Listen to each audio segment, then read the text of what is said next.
Голем поздрав ви упатувам, почитувани гледачи, ве поздравувам во новото издание на Фактор Здравје овој четврток. Со посебно внимание ќе нагласам дека треба да не следите, бидејќи ќе се дружиме со исклучителен човек кој што одамна не гостува во Фактор Здравје од една страна, а од друга ќе ја продолжиме приказната и успешната приказна која што тие веќе ја испишуваат во однос на решавањето на проблемот со неплодност. Да, токму тоа е денешна тема неплодност, тема на која што ќе се осврнеме уште еднаш денеска од стручен пред се аспект на доктор Таше Трпчевски, кој што е специјалист гинеколог акушер и воедно субспецијалист за инфертилност и стерилност. Практично тоа ќе го решиме и ќе го представиме она што тој го работи, каде што е собственик и воедно стручен директор.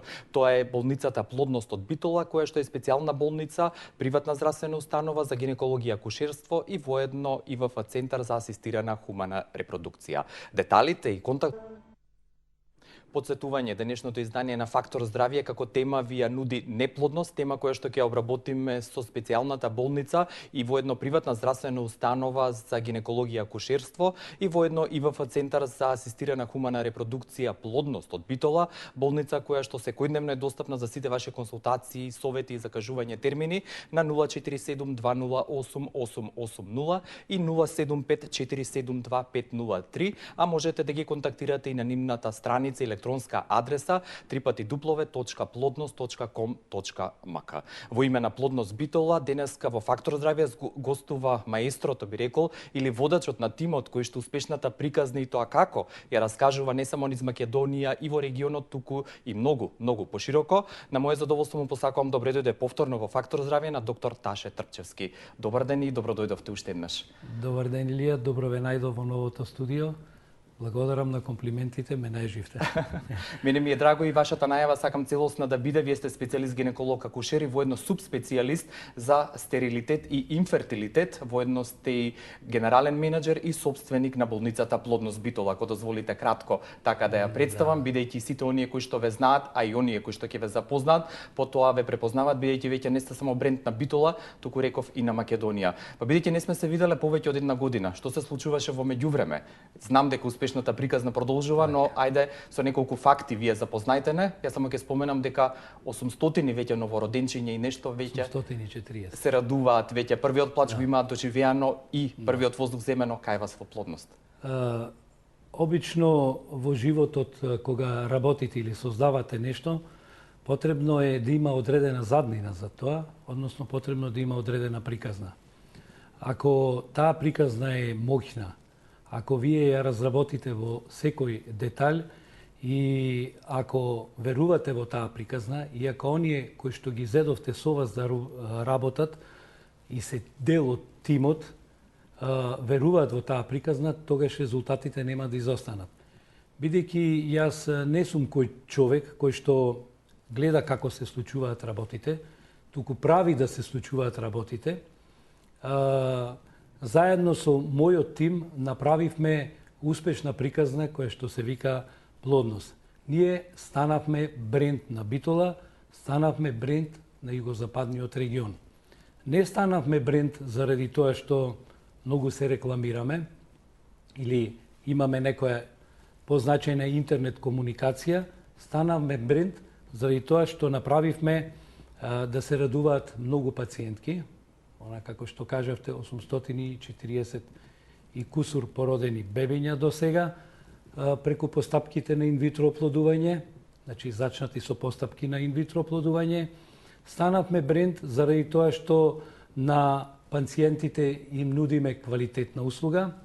Станавме бренд заради тоа што досега направивме преку 2000 операции со многу минимални ризици за компликации.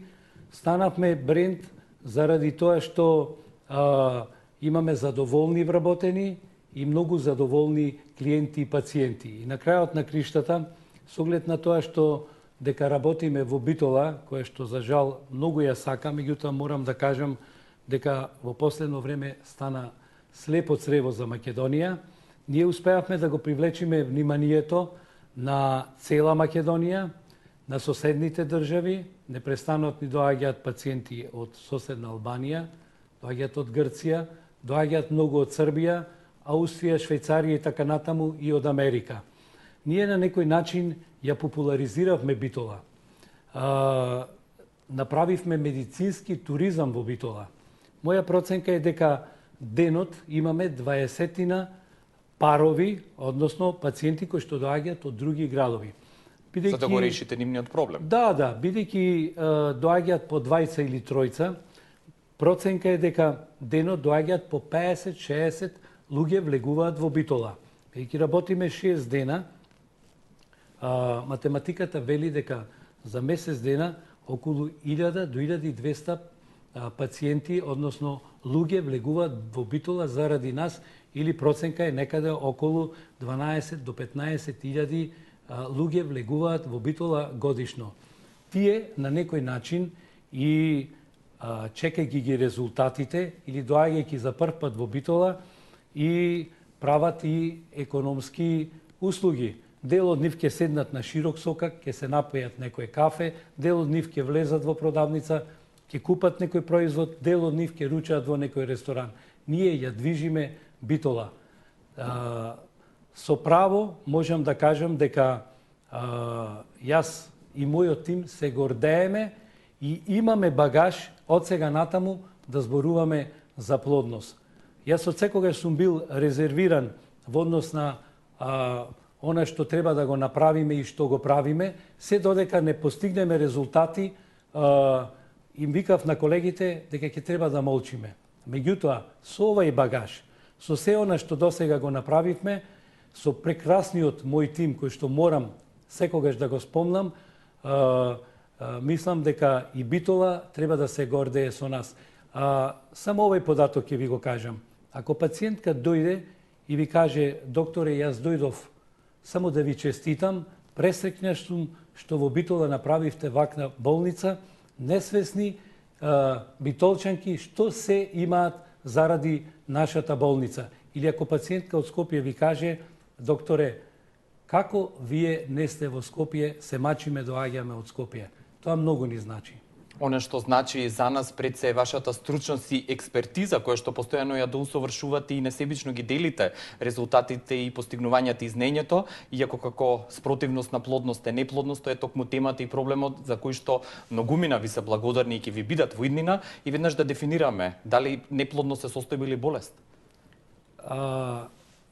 Одредени автори неплодноста ја третираат како болест. За мене е тоа неоправдано.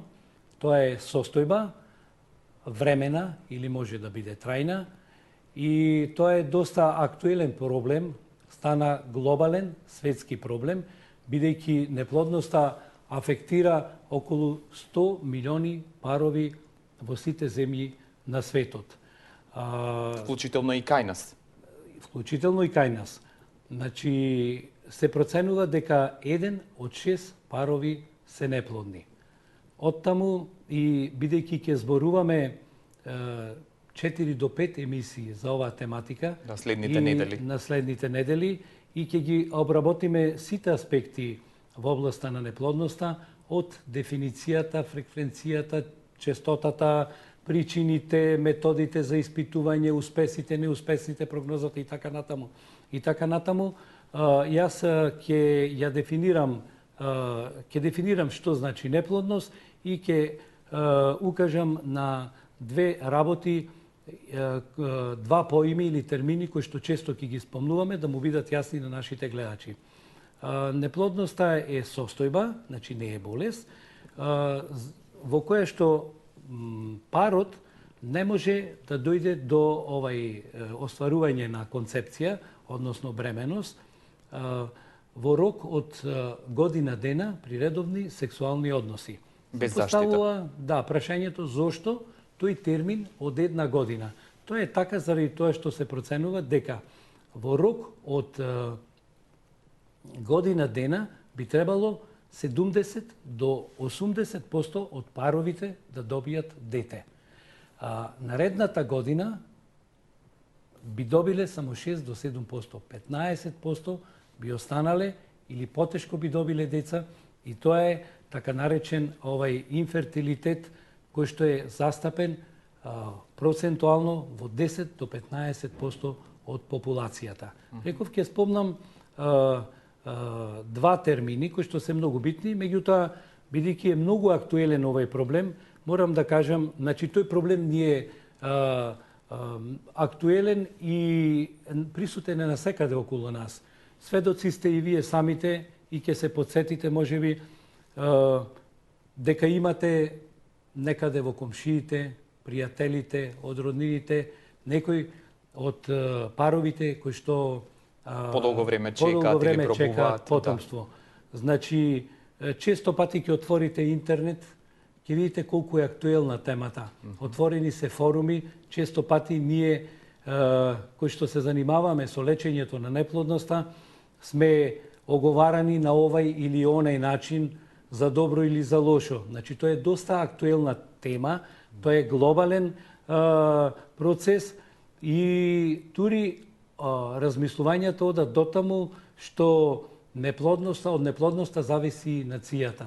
Точно. И поколенијата идни. И поколенијата, да. Бидејќи ако имаме помала плодност, се нарушува демографската равнотежа и влегуваме во така наречен процес на демографска транзиција. Ќе го спомнам поимот фекундитет и фертилитет, значи ќе го спомнуваме и понатаму. Тоа се многу два битни поими за објаснувањето на плодноста, односно неплодноста. Фекундитет значи капацитетот на парот да може да оствари бременост, односно да има дете. Тој се изразува во единица време, например фекундитет на месечно ниво или годишно ниво, и зависи од многу биолошки фактори, да не ги набројувам, и многу битен поим е фертилитетот. Тоа е просечниот број на живо родени деца. Ова е многу битна работа. Тој се изразува во бројки или коефициент. Ако фертилитетот е помал од двојка, тогаш опасноста за истребување на нацијата е голема.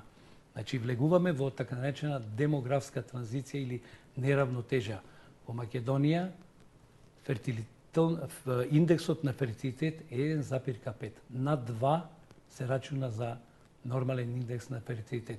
Но кај нас е обратно. Оттаму и оправдани се рекламите на телевизија од страна на нашата влада за стимулирање на раѓањата и за планирање на семејството, односно фамилијата. Ви благодарам за овој прв дел од разговорот. Веќе во вториот ги очекуваме и гледачите на нашиот веќе добро познат телефон, односно две телефонски линии 6091924 и 6091925 да поставите прашање на тема неплодност. Ова попладне во студиото со мене и ваш предсегостин е доктор Таше Трпчевски, кој што е специјалист гинеколог акушер и воедно субспецијалист за стерилитет и инфертилитет. Со деталите и останатите интересни содржини од разговорот се враќаме по вториот блок реклами.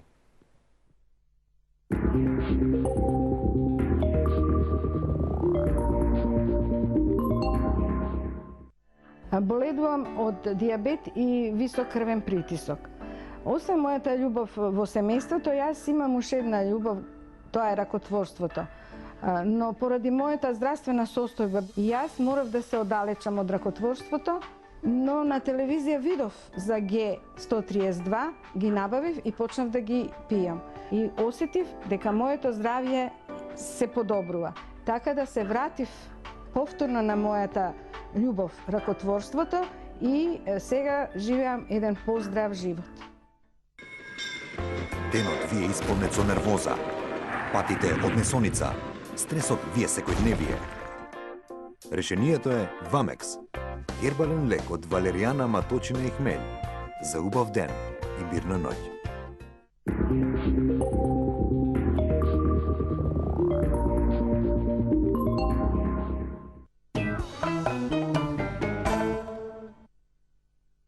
Денешната тема неплодност ја обработуваме заедно со приватната здравствена установа, специјална болница за гинекологија и акушерство и воедно ИВФ Центар за асистирана хумана репродукција плодност од Битола. И доколку имате интерес да поставите прашање и директно да контактирате со Плодност Битола, слободно тоа направете го на 047-208-880 или на 075-472-503. Во име на Плодност Битола, денеска во студиото на 24 вести во Фактор здравје е првиот човек во воедно стручен директор и собственик на Плоднос од Битола, доктор Таше Трпчевски. Докторе, споменавте што е неплодност и кои се причините за тоа, но ми се чини дека за неплодноста, демантирайте ме ако грешам, дека се повеќе придонесува и подоцнежното основање на брачна заедница или живење во заедница и планирањето на концепцијата или планирањето на потомство. И ни прети бела куга. Да, или бела куга, или бела чума. Да. Факт е дека жената денеска има се поголеми права и е се поеманципирана. Што сигурно го оправдувате. Да. Јас го Од пракса, јас мислам дека во фамилијата е доминантна секоја жената и за жал таа одлучува за кога ќе се склучи, односно ќе се одложи ли бракот или не, или одлучува за покасното раѓање, што не е добро, несвесна за тоа дека нејзиниот биолошки часовник изминува, дека во покасните години процентот на забременување е многу понизок. Имаме гледач на линија, може ли да го слушнеме? Се извинувам Може. во негово име. Добар ден, ви посакувам. Добар ден. Од каде се јавувате, господјо? На телефон, пациентка на доктор Таше Марина од Куманово. Само сакам да го поздравам докторот и уште еднаш да му се заблагодарам. И воедно, нели, една порака до сите тие што го бараат патот за плодноста, дека тоа е вистинскиот пат, односно во болницата за стерилитет плодност во Битола. Дали веќе тимот на доктор Таше го реши вашиот проблем? Така, да, ние благодарение со доктор Таше, нели, Го слушаме имаме бебето. 3 дечиња. И немам друго што да кажам, само, нели, похвални зборови, благодарение и на овиот стручен тим. И воедно им препорачувам на сите тие што им е потребно такво решение, дека нема потреба да талкаат во други болници, само единствено решение е плодност во Битола. Многу ви благодарам, господјо. Благодарам. Само Марина, се... се сеќавам на пациентката. Значи, кај не имавме 2 обиди, од првиот обид едно дете, а од вториот обид 2 близнаци. Да, и да се Има вратим... 3 дечиња. Да, да се вратиме на она што го почнавте благодарам. во однос на биолошкиот часовник и жената. Значи, биолошкиот часовник е жената изминува, несвесна за тоа, значи дека тој репродуктивен потенцијал и се намалува. Од друга страна, и често пати и двајцата сопружници, односно не мора партнери, одлучуваат за плодноста од одредени, од објективни причини, заради социјални и економски причини. Знаеме, голем процент од нив не се вработени и немаат материјална поддршка, надевајќи се на потомство во некоја од наредните години, а времето неповратно им поминува. Да не зборувам за одлагањето на раѓањето кај жената заради кариера, што многу често се случува, и заради честите разводи и повторно склучување на браковите во покасните години. Исто така, Спротивно еве на зголемената возраст или повозрастните, Да. дали неплодноста е присутна кај младите? ќе ви одговорам на тоа, само сакам да повелете. завршам. Значи, денеска и претерано се манипулира со контрацептивните средства кои што ја одложуваат плодноста и неоправдано има верба кај пациентките во методите на вонтелесно плодување. Од практична гледна точка ќе ви го кажам тоа, значи имам доста пациентки кои што дел од нив и не се мажиле, не оствариле брак, уживајќи ги плодовите на денешниот современ убав живот, веројатно така се чувствуваат дека се Исполнети, може би. исполнети. Велики ми, не е проблем, докторе, лесно е, ќе направам фамилија, лесно е што те имаме тебе. Значи, несвесни за тоа дека поминува 40-та, 42-та и 3-та година и дека ние после 43-та година, оние кои што се занимаваме со оваа проблематика, не сме Бог Господ, дека шансите за бременост драстично или рапидно им паѓаат и се сведуваат на некаде на 3 до 5% во однос на помладите, каде што оплодниот потенцијал е многу поголем и каде што процентите, односно шансите за забременување со инвитро постапките се од 20 до таму 60%. Но сепак и кај младите е присутна за жал, неплодноста. тој репродуктивен хендикеп е присутен и кај младите особи, најчесто заради сексуално пренесливите болести кои што се денеска множни и актуелни. Меѓутоа, факт е дека еден млад пар би требало во рок од 8,5 месеци да оствари концепција, односно да имаат тој пар имаат да добијат дете. Оно што е битно, жената треба да свати дека незиниот оплоден максимален потенцијал трае само 15 години. Кај мажот е дупло повеќе, 30 години. Кај младиот брачен пар имаме помали ризици на спонтани абортуси, имаме помали ризици на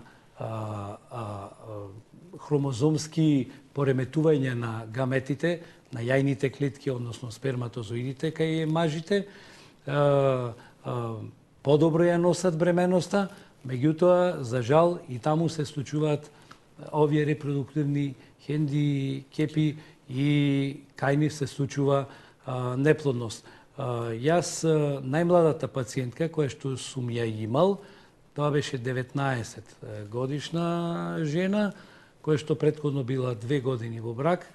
Индикациите беа затворени јајоводи и без разлика на годините, ако е таа индикација, тогаш и не се во прашање годините, морате и да применувате методи на хумана асистирана репродукција со кои што ќе го решите проблемот.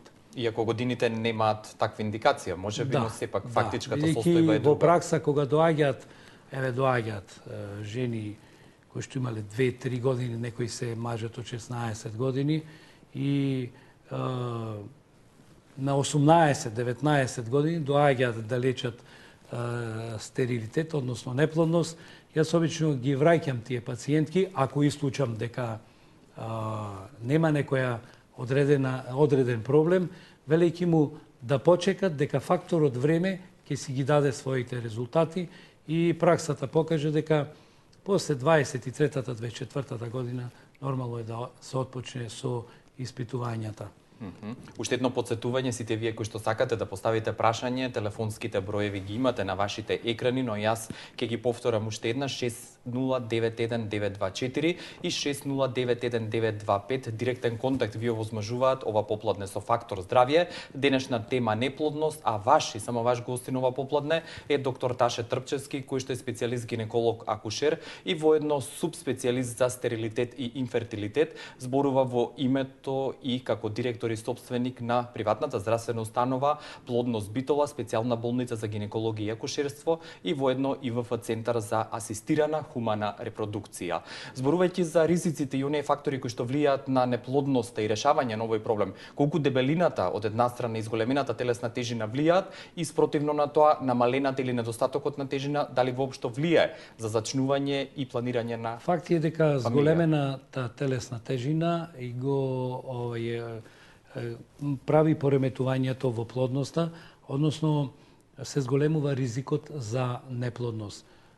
Факт е дека во порасти е во последно време, секоја година расте бројот на луѓе кои што имаат несоодветна телесна тежина, односно поголема телесна тежина.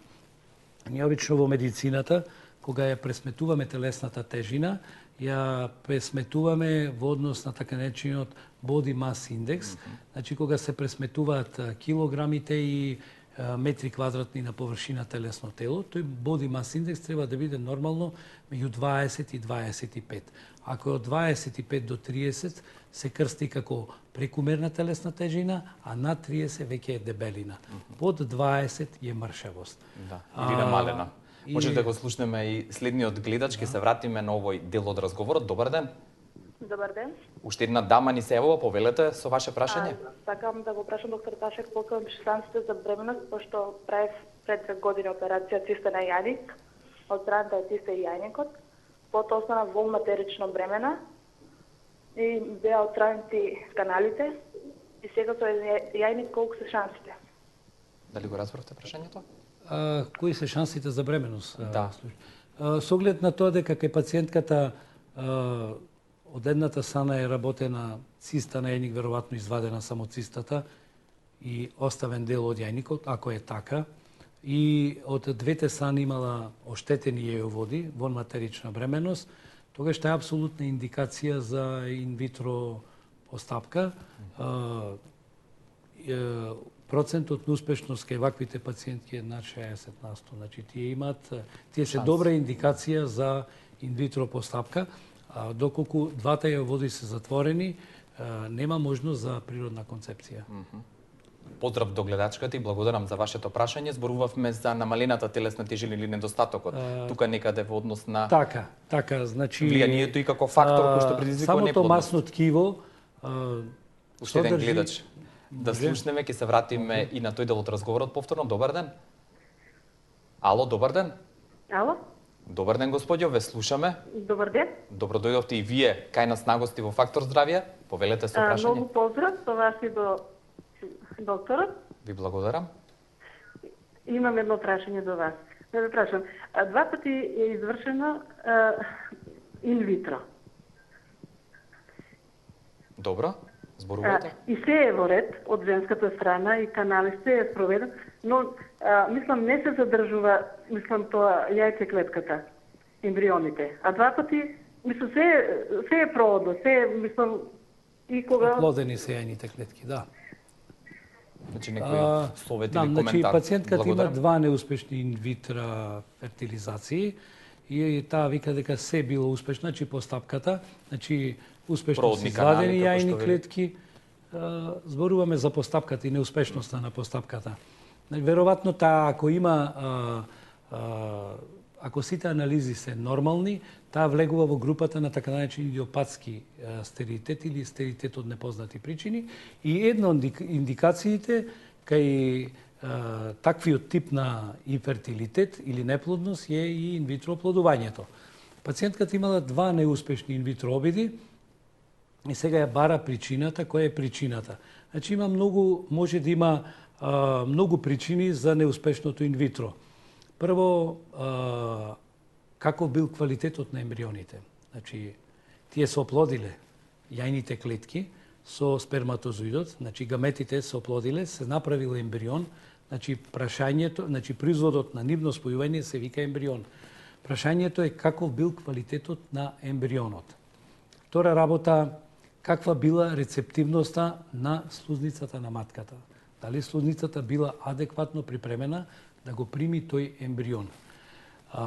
Трета работа, начинот на ембриотрансфер. Значи, тоа е многу битна работа и јас мислам дека 10% мајсторијата е во ембриотрансферот.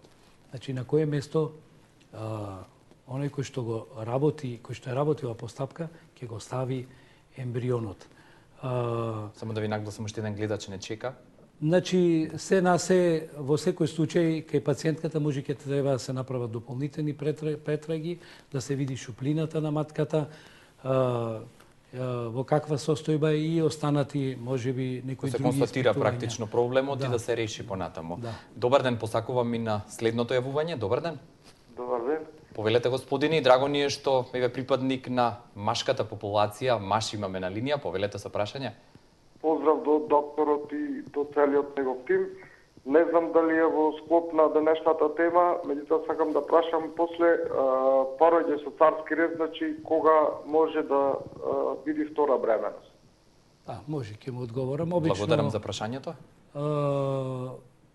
Медицината вика дека после царски рез жената би требало да остане бремена после 2 години.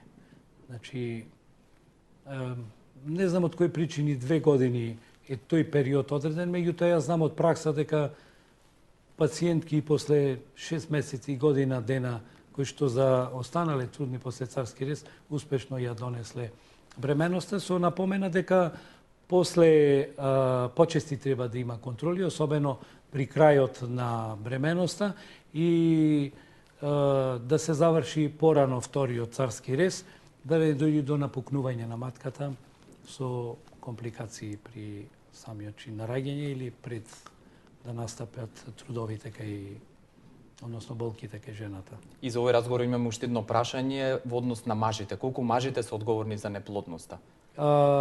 Денеска интересна работа е некако се завртија работите. Порано причина број 1 за неплодност беше женскиот стерилитет, односно честите воспаленија на јајоводите и јајниците. Меѓутоа, факт е дека денес, во денешно време, и статистиките така покажуваат дека неплодноста расте кај машкиот фактор и машкиот фактор веќе учествува